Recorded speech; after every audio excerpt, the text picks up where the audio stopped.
Pēdējā laikā es kafiju dzeru arvien retāk un retāk. Pārsvarā dzeru tēju un benzīna tankā cirkulī, ja ņem degvielu, tad es arī ņem tēju vai kaut kādu zaļo vai vienalga kādu.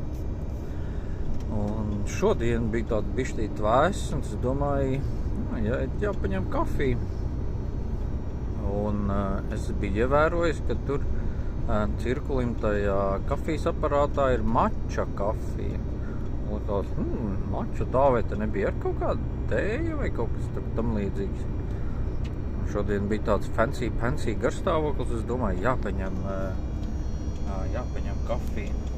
Tad es iegāju cirkulī un paņēmu šito te mača kafiju.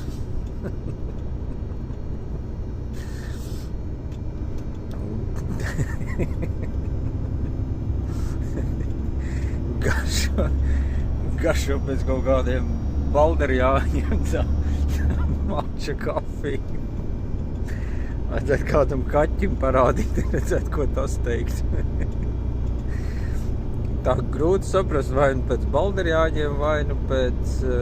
Es citreiz mājās pankūks, ja taisu, tad es taisu kaņepi pankūks. Tāds kaņepi pulvers. Un tad to kaņepi pulveri piejauc pie pankūkām.